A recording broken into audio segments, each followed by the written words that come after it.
So, for those joining us again on YouTube, welcome.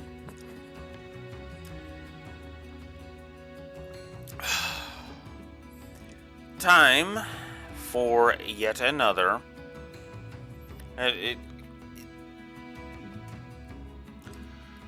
It's time to basically put my money where my mouth is. How the hell would I do Silver Snow better? Alright. So, here's the thing with Silver Snow. Silver Snow is... Silver Snow basically is just trying to be Verdant Wind, but... It fails to stick the landing, mostly because Seteth is just not as interesting of a lord as Claude is. That's problem number one. So, the first step to fixing Silver Snow is to have Seteth be an actual character.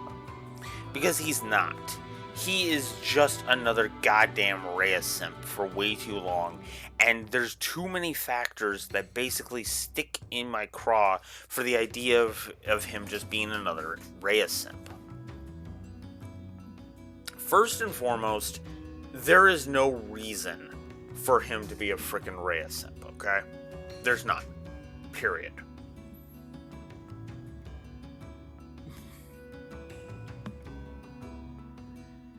As I fight through these goddamn yawns.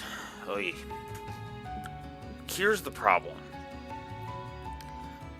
Seteth always felt like the kind of person who should be...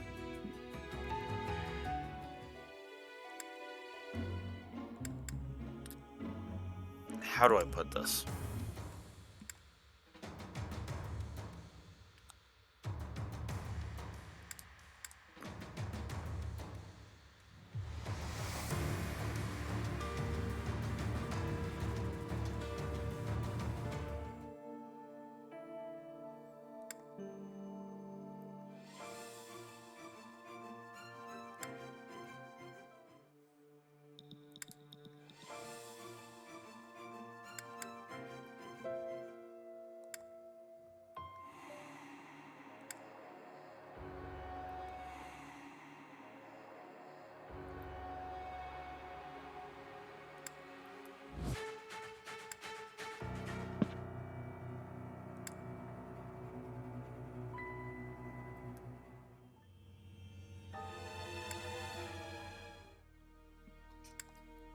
Just looking for a specific song, don't mind me.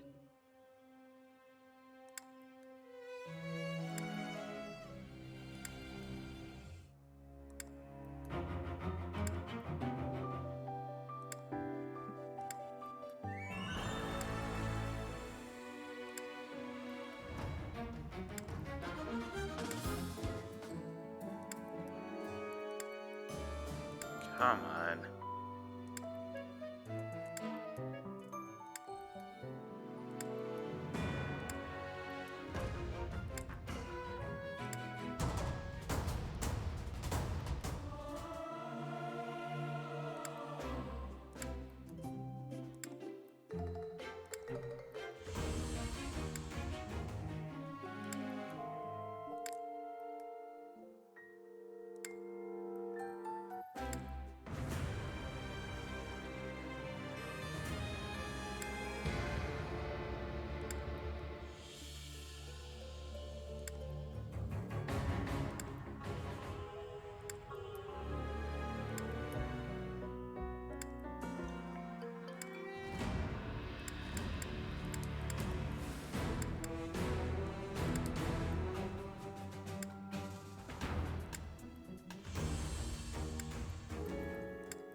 Trying to find the right song. Give me a minute.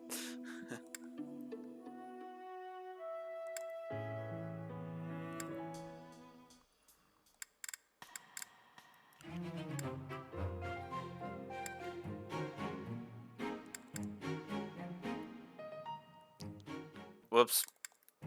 There we go. So, first and foremost, yeah, like I said, make Seta the character. That's the first step to this.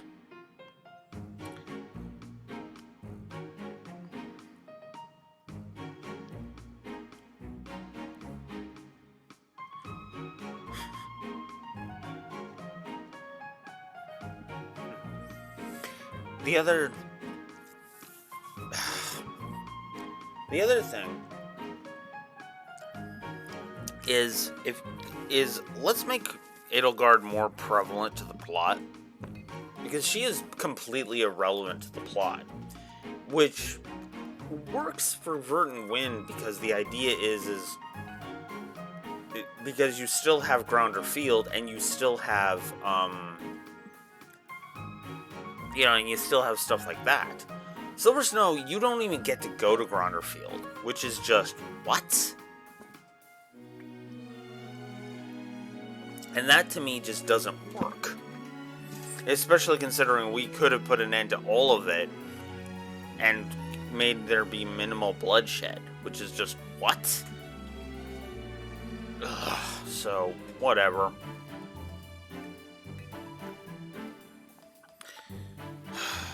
Then there's of course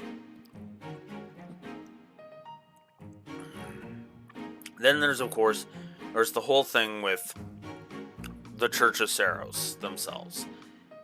Because the Church of Saros are also completely irrelevant to everything. Hey, like, Manuela has a couple of scenes. Hanneman has a couple of lines of dialogue, as does, Cyril and, Catherine, but no, they're completely irrelevant. And seriously, game, knock it off with the whole Cyril is a Rhea simp thing. Okay? Because it just gets really fucking old, And I'm sorry, but him mentioning Rhea, even in the Japanese version where he's more the adoptive son thing, it still gets fucking grating. It would still get fucking grating just because of how often he brings up the idea of, we gotta go save Rhea at all costs, and Rhea is supreme, and Rhea will be back up on her feet, and it's just like... The problem is that there is no hint within Cyril's English voice actor, which is also why it's less his adoptive son and more simp, by the way, that Cyril, like in that last conversation when I was like, okay, Cyril, lips off of Rhea's ass, let's go, was because his tone was indicating, no, she will get through this, and there wasn't even a hint of, like, the worry. Like, there wasn't even a little bit of a shake that I noticed in his voice. If there had just been a little bit of a shake, like, Rhea will get up, you'll see. Like, even just a little bit of a stammer would have been like, oh, yeah, no, he's just worried. He's trying to, because that indicates he's trying to convince himself that Rhea will be fine. Also, thanks for throwing me under the thanks for throwing Byleth under the fucking bus in terms of how well they could rule Fodlan. Because, I'm sorry, Cyril, Rhea can't keep ruling Fodlan. I know I keep hammering this point in, but it was Rhea's actions that led to the fucking war in the first place. In the whole explanation of Byleth's origins, Rhea admits this. Full tilt.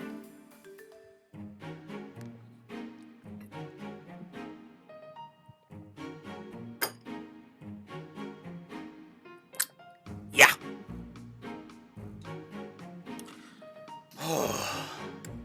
Next point. Where are they?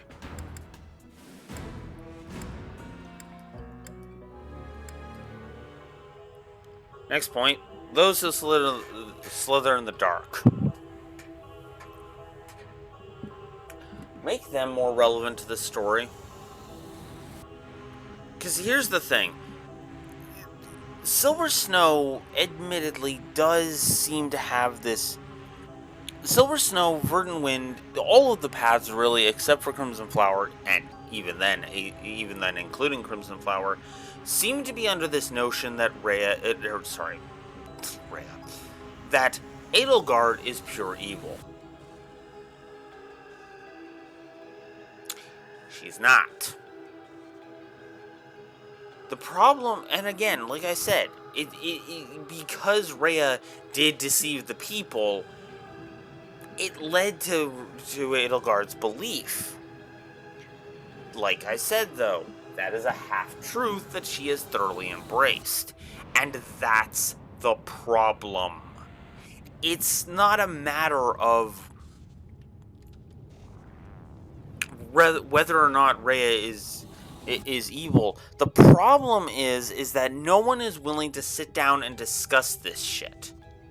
And part of the problem with that is that Rhea is actually the cause of all of that.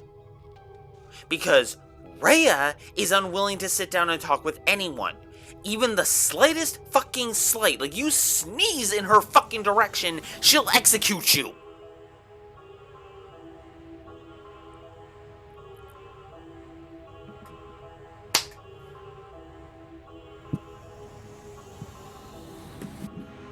And that is the problem. And that's why I hate this game's narrative hate boner for Edelgard.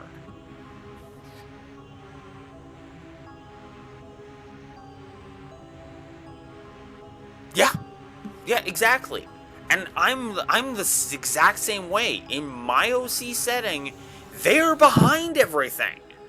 They have a little help from a certain organization from another franchise, specifically Kingdom Hearts, aka Organization 13, but at the same time, they are behind a lot of this shit.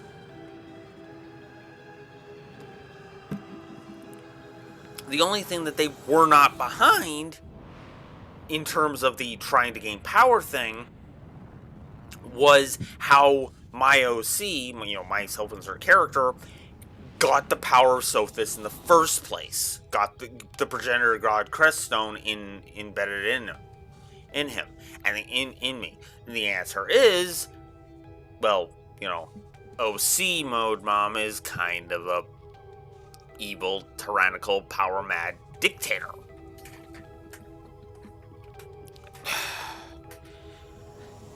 And that's the other thing, too. Let's have some fucking consequences for the right fucking people. Because, again, Edelgard is a victim. And that's what I fucking hate about this. Because the story treats Edelgard like she's the perpetrator when she is the victim. And that's what pisses me off.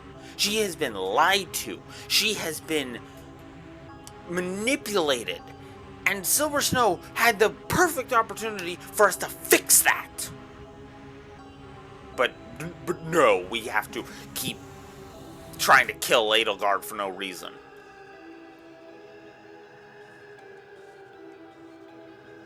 What?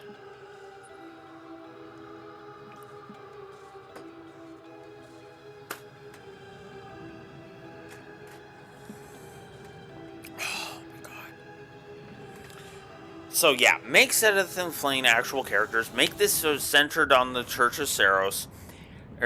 Have even the Black Eagles in Silver Snow weren't even freaking relevant to this storyline.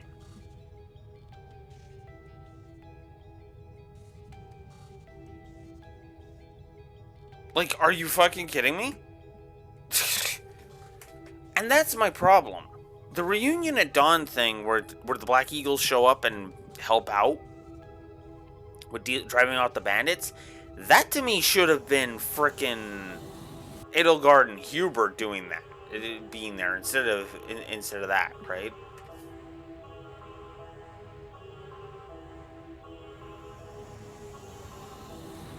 Yeah, that is exactly my thing. Like, I don't really have a version of Byleth per se.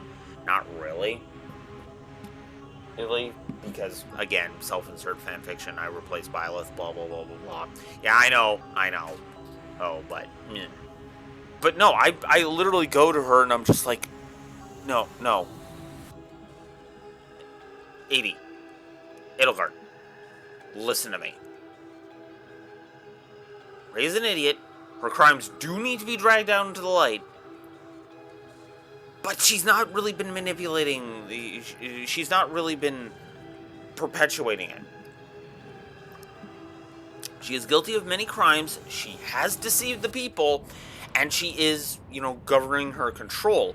The problem is that she's more doing so out of desperation than anything else. And the other problem is we just need to drag her crimes into the light. We don't need to go to war with her.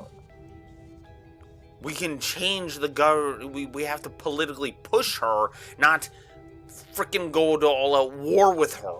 Because otherwise, we just perpetuate the cycle of hatred and lies that is perpetuated this entire time. Never mind the fact that you have flat out admitted, that you have flat out admitted that you're working with like crazy people who want to destroy everything. So it's like come on, Nell, let's sweep all of your shit under the rug so we can finally start fixing Fodlan instead of burning it to the goddamn ground.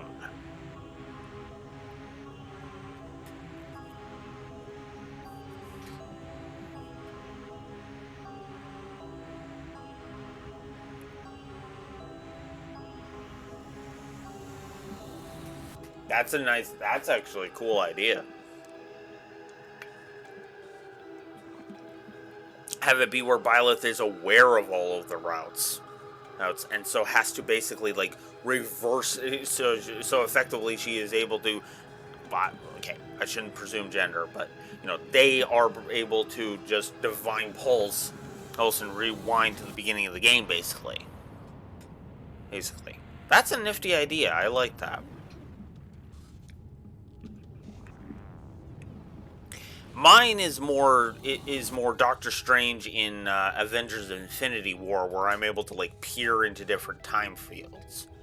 I even thought about a point where it was like jumping ahead to see to see if just set her down on the right path and then it would work, Eric, and then have that be like, whoa, this is too screwed up, I gotta back off. Female Byleth. Okay. Yeah. I wasn't aware of which gender, so that's why I was like, I shouldn't presume. But yeah, if it's female Byleth, then yeah, she divine pulses through each of the routes. That's a cool idea. Mine is obviously a male version of Byleth, but again, that's a complicated issue where there technically is a Byleth in the story, but she kind of dies early because Organization 13 are awful, but that's beside the point.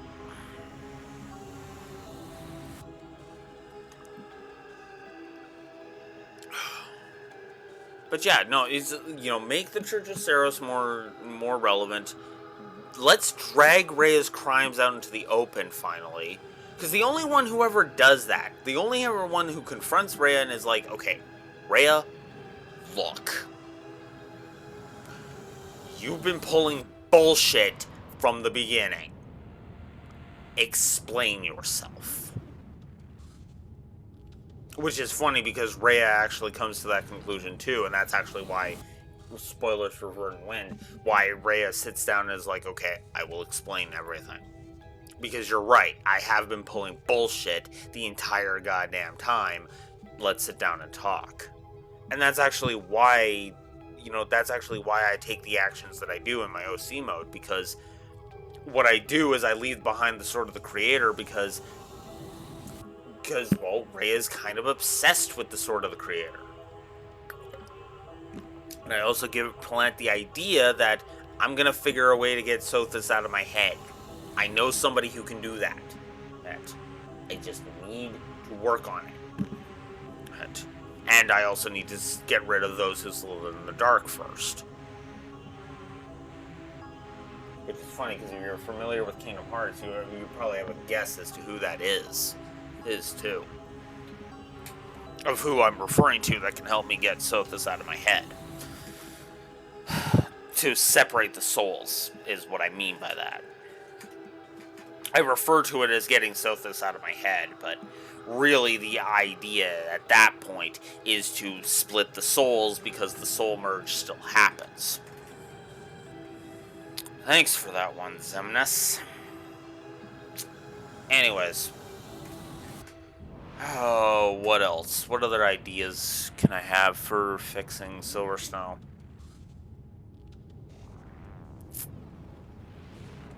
So yeah, make the Church of Saros more relevant. Make the Black Eagles more relevant too. Make drag Rhea's crimes out into the open. Maybe don't even have Rhea captured in Silver Snow. It would actually just, in my opinion, Rhea's capture has always been that one plot hole that just makes no sense to me. You know, Edelgard is all about, I will destroy the false goddess that I have locked up in my basement. What? Like, come on. Also, it would be nice if, we could, have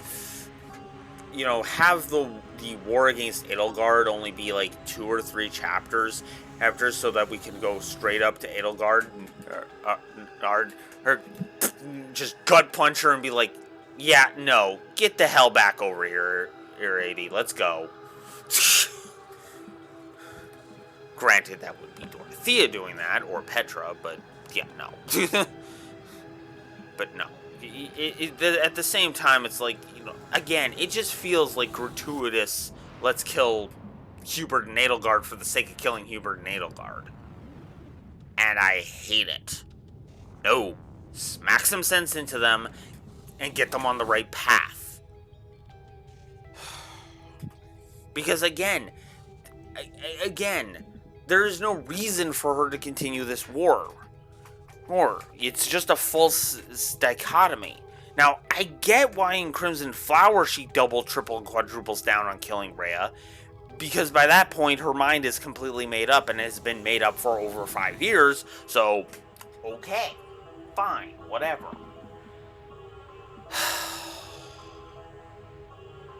But again, it just sticks in my craw so much because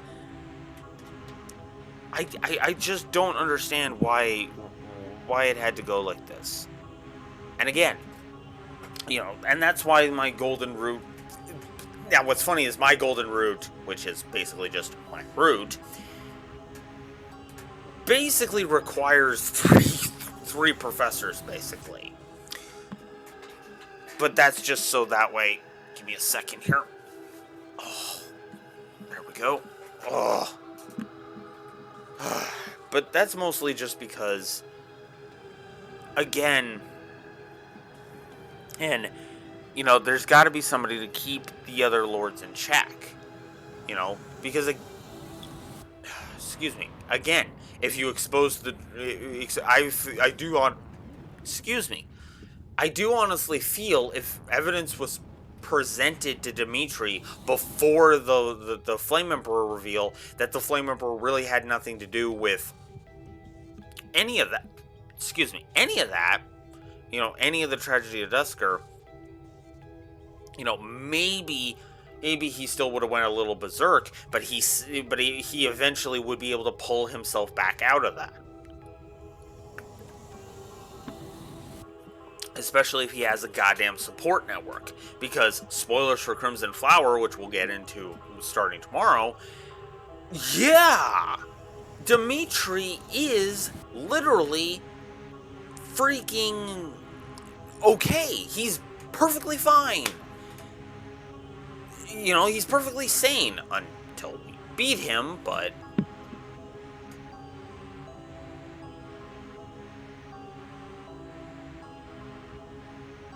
Yep. You know what's funny? Me smacking sense into Edelgard basically happens like right after the sealed forest snare, basically. Or just before. I still have to finagle it. Actually, I can pull that up because I happen to have the list in front of me here. So give me a moment while I pull that up.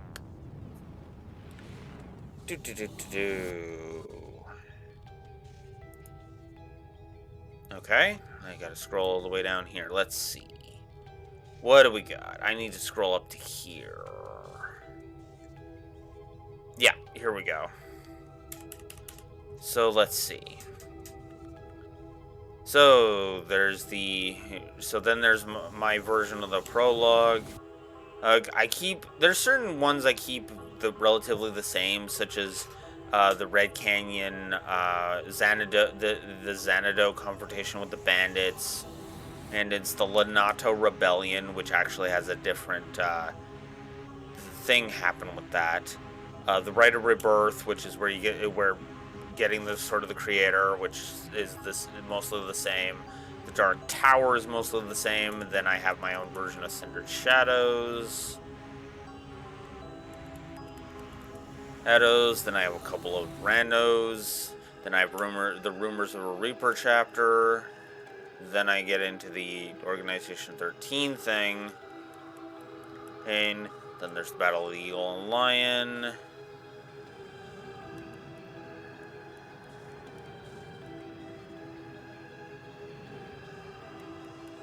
Yeah, so it's basically right after the snare, because it's right after the snare. Then we deal with Organization 13. Then the Black Eagles deal with Organization 13, and then you find out, oh, would you look at that Edelgard is actually the Flame Emperor.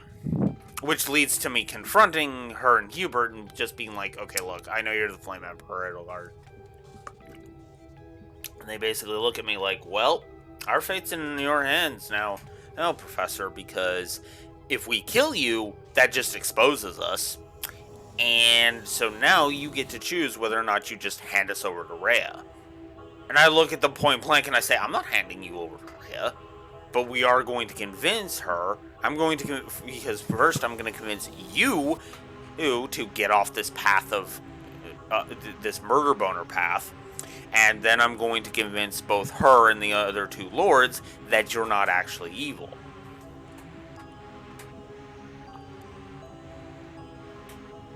Yeah.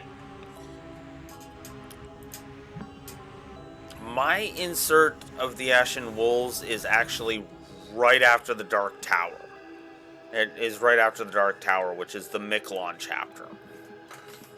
Where we confront Miklon to get the Lance of Ruin. And then we go and we deal with that, and then I basically, effectively, I end up falling into Abyss more than we go exploring and stumble upon Abyss, like in the actual Cindered Shadows. But yeah, no, it's because the way I do it in my thing is.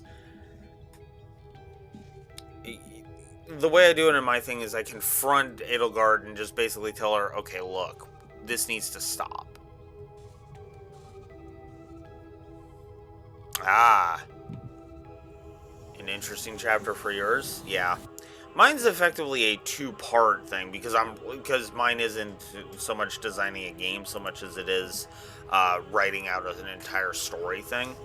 So it's basically a two-part or two chapters of the Battle of the Eagle and Lion, because one is the setup to the battle, and then the other one is the full-on battle where where it actually takes place. And it's a huge brawl, which makes sense because, 27 characters, right? So, yeah.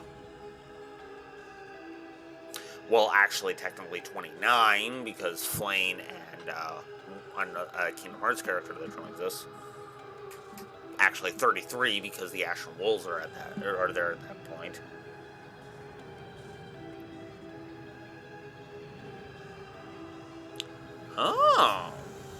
Interesting. That? Okay, I'll admit that's a little on the interesting side. That's a little on the weird side, but that could be an interesting idea. That would change how the Battle of the Eagle and Lion goes, so that kind of makes me cock an eyebrow and go, huh. Wonder how that plays out. Anywho. But yeah, so to go back to smacking sense into 80. Smack some sense into 80. 80, we investigate the tragedy of Dusker. We pull up some stuff.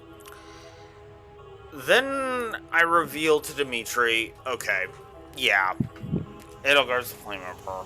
And he's like, is this some kind of... You know, the whole twisted joke thing happens and he comes after me. This is where I got stabbed in the shoulder from his spear.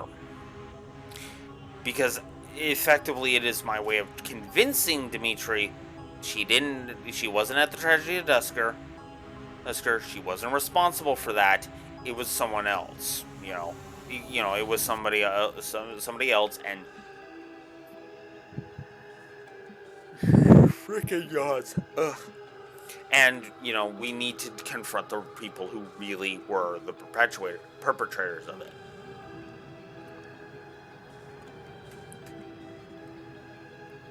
So, there's that.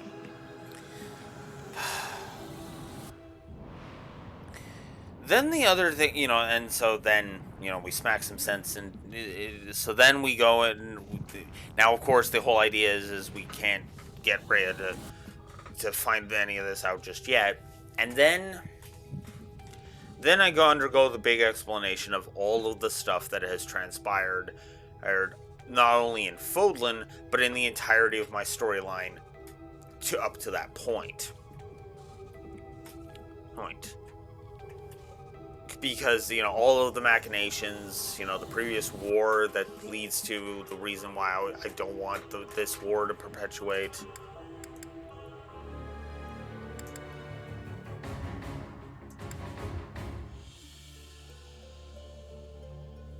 Which is why I don't want any of this to perpetuate, blah, blah, blah, blah, blah. Which is funny, because you're probably thinking, okay, well, how does Talus factor into any of this? Talus factor into any of this? Well, Talus factors into this because, well, first of all, Arundel and Talus are the same person. There's multiple hints of this throughout the entire thing, and it's basically been confirmed, yeah, no, he is actually Talus. So, Arundel / Talus is basically being like, okay, you know, still thinks Edelgard is under his control, under his thumb, like, yes, Edelgard's on our side. Professor's joined up with Edelgard. Okay. And then he finds out, basically he finds this out. He basically finds this out, and it's like, oh. Because effectively what happens is it becomes clear, because Edelgard did actually really help me crush Xemnas, that you know, he's starting to think, what if she turns on him? And then joining forces with the professor, and and then hearing about the injury I sustained. Well, Talus puts 2 and 2 together and is like, oh, well, okay. Time to announce her then. Excuse me. And time to announce her then, because effectively, it's her coronation goes.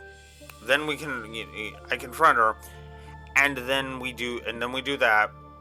Then she's crowned emperor, and then it's like, okay, now I see what. And this is where the light bulb goes off, and Dallas realizes, oh crap, yep, she's trying to get the Imperial Army to turn against me.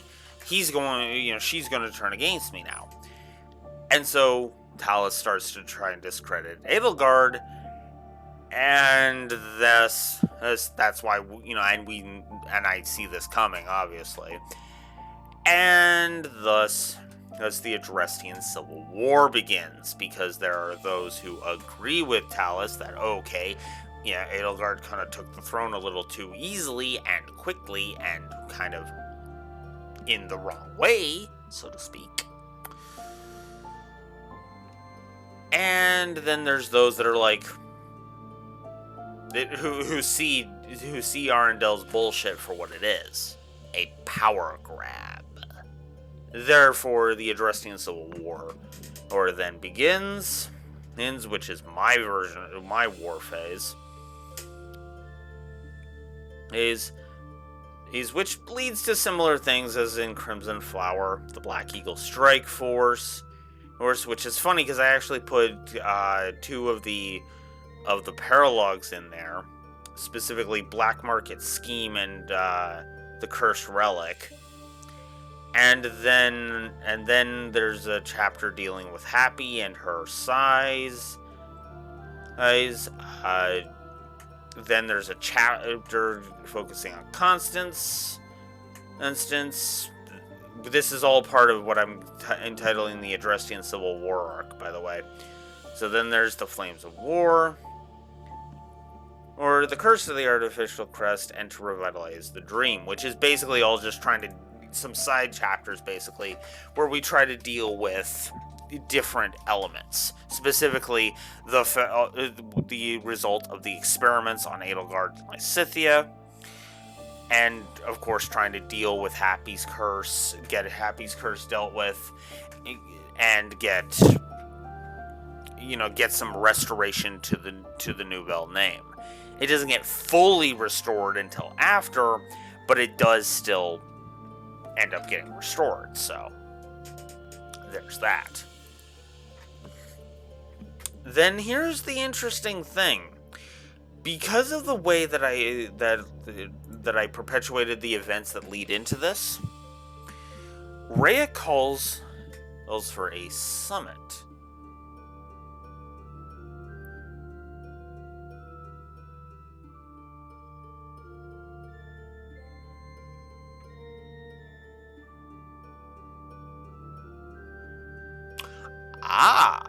Well, there you go. Effectively, the idea, in my version of events, he does eventually reveal himself, but it is more of he gets smacked and then he's forced out of his Arendelle form, is basically how that goes.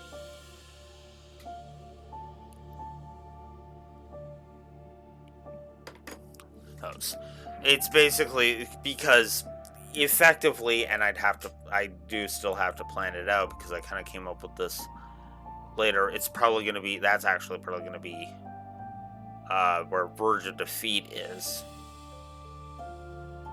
because the idea is that Talus is basically in a stalemate with us. And he's been in a stalemate for 5 years. We haven't gained any real big footholds, and as long as the Black Eagle Strike Force, which consists of the Black Eagles and the Ashen Wolves, still remains, he's not going to gain any real advantages. In other words, he's got to get rid of me, got to get rid of the Cursed Fellstar, in order to finally stamp out any amounts of resistance, because he feels like as soon as the Black Eagle Strike Force is dealt with, the rest of Fodlan will fold because of the very nature of the war. Well, he's kind of wrong.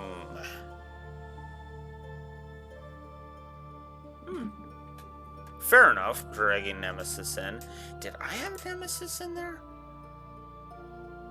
Yeah. I had Nemesis in there too as the final enemy, because that just makes sense to have him kind of show back up for the final battle, in my opinion. But instead of he just happens to wake up in Verdant Wind, after spoilers for Verdant Wind, he just happens to wake up after we destroy Shambhala. no, Talos was working towards reviving Nemesis the entire time. He had it in his... He basically had it as part of his revenge. But to get back to the whole... how Talos is revealed in my thing, Arundel basically declares that they... basically lets some false info slip. And yes, I mean that specifically, false info. Obviously, us and the Black Eagle Strike... me and the Black Eagle Strike Force don't know it's fake, but the problem is the very nature of what info he lets slip. We can't take the chance of whether or not it's fake. Because the info that he lets slip is the idea that he's captured Rhea. Rhea's still in Garrick Walk, in case it's not incredibly obvious.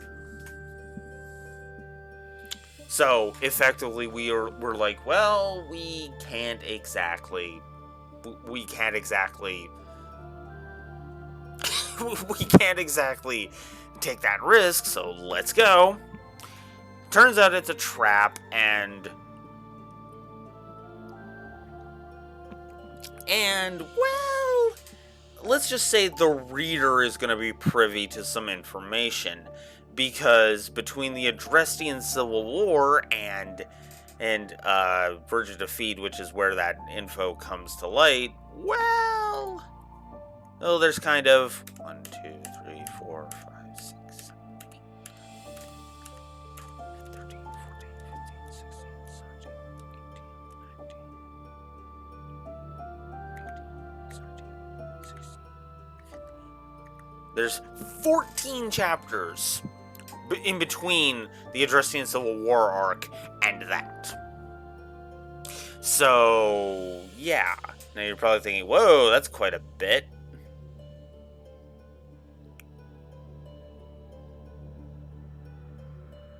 Yeah, same. I do like the idea of him having the eye patch, but I associate him having the eye patch with his kill every last one of them mode, which is not in the war phase. In my war phase, I should say. Because again, and I am quailing his murder boner. Now you're probably thinking, okay, those 14 chapters in between the Civil War and, you know, the false info to the Black Eagle Strike Force, what happens? My versions of Verdant Wind and Azure Moon. Because the idea here is, well, simply put, Rhea was left alive and healthy, and was left the Sword of the Creator. So, effectively, what happens here... I should minimize this so I can keep up with chat.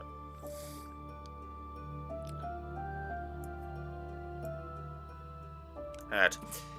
What happens here, as I'm looking at this, is effectively the idea is everyone in the... is effectively...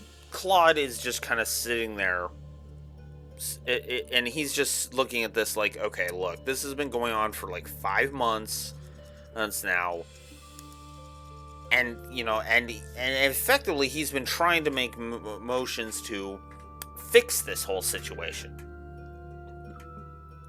In other words, to try and convince people that, yeah, no, we gotta go help Teach, we gotta go help the Black Eagle Strike Force. Well, turns out Rhea understood the same thing. Hey, so Rhea calls a summit, and effectively the Alliance and Kingdom Lords are basically told, okay, look, we're gonna go kick Arendel's ass because it's clear that Arundel is the perpetrator of all this shit. Explanations about what happened in the Holy Tomb, yada yada yada. And then reveals that Dmitri has been crowned the king of Fargus.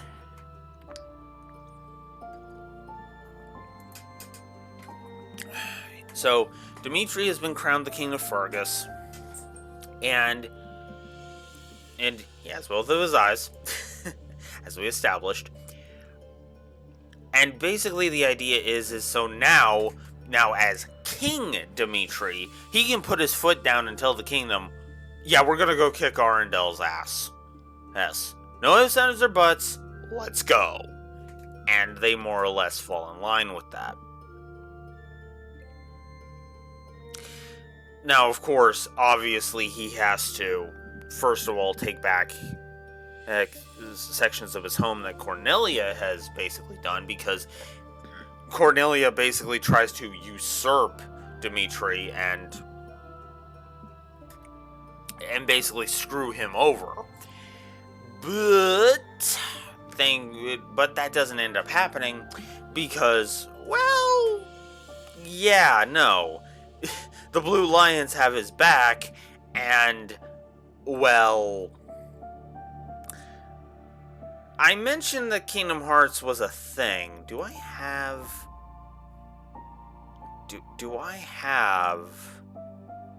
a picture? Let's see. I need this folder. Do I have? Particularly, I want an official image because, official images are better. I have a lot of fan art. Oh, come on. Tell me I have an official render.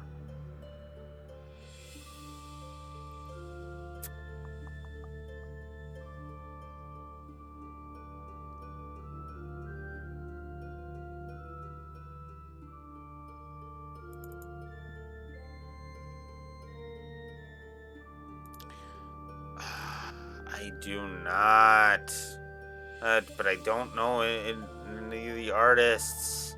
Damn it. Because I would want to credit them, obviously.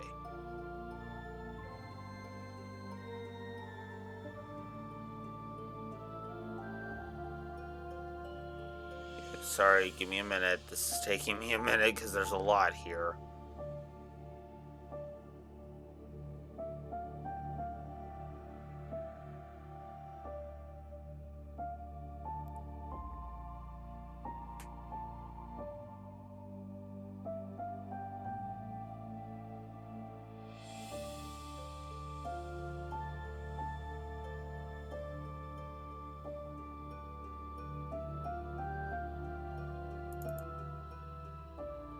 There's an official render, because that's straight out of the title screen. There we go.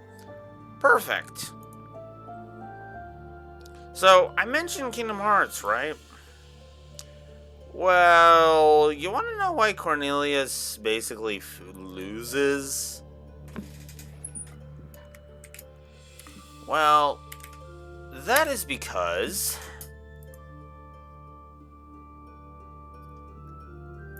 oh, god damn it. Now I gotta find it again on here.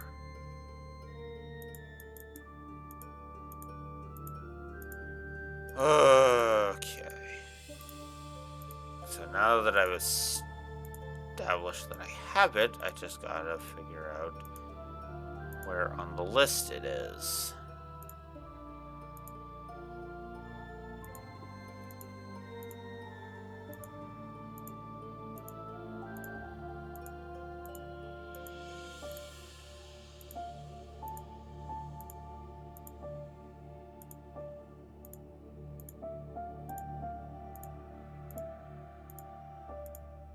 There it is. Yes, seriously, this is who Dimitri's teacher is in my setting.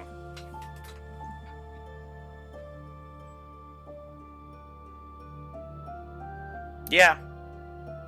Yeah. Now, So, yeah, you could tell Cornelia is kind of fucked. Well, if you know anything about Kingdom Hearts, anyway.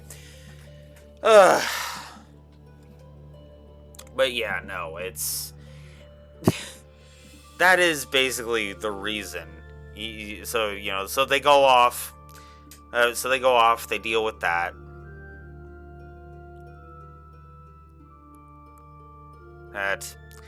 So then Claude effectively does something similar. He starts unifying the alliance to get them together, yada yada yada. The summit obviously helped. So then of course, because as Kingdom Hearts, there's crossover, Xehanort starts basically trying to usurp the idea of Claude unifying thing by threatening his homeland. Because, Xehanort's been causing machinations, and he's kind of become privy to certain details, including, of course, Claude being part Elmyran, spoilers. So then they head off to go and try and deal with that to stop Elmyra from getting destroyed. Nadera comes in, and Claude basically deals with all of the crap. Yep, they retake the Great Bridge of Murden, and then they start plowing into enemy territory.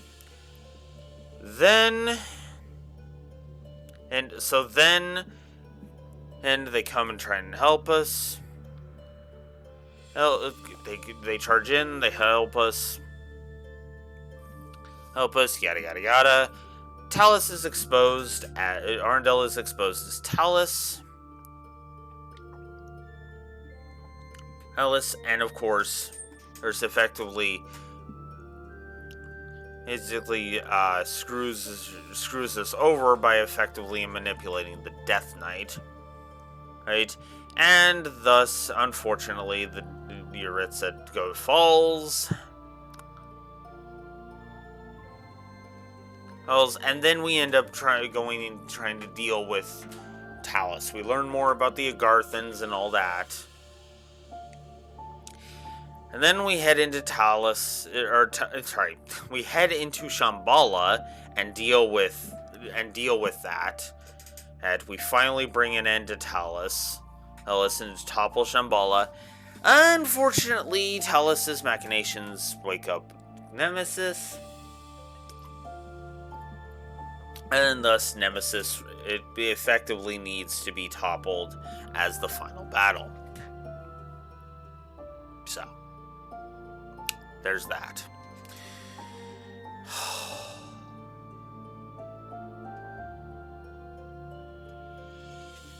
So, yeah, these are just kind of my silly ideas of my little self-insert fanfiction. Nobody's going to care, but then again, who am I to judge? I mean, for God's sakes, it's still better than... And I would like to think it would still be better than a freaking net -8 to story like Silver Snow is. But that is it for me. So, tomorrow... So I guess I could chop off the local recording because we are done talking about OC mode on my side. So, bye YouTube.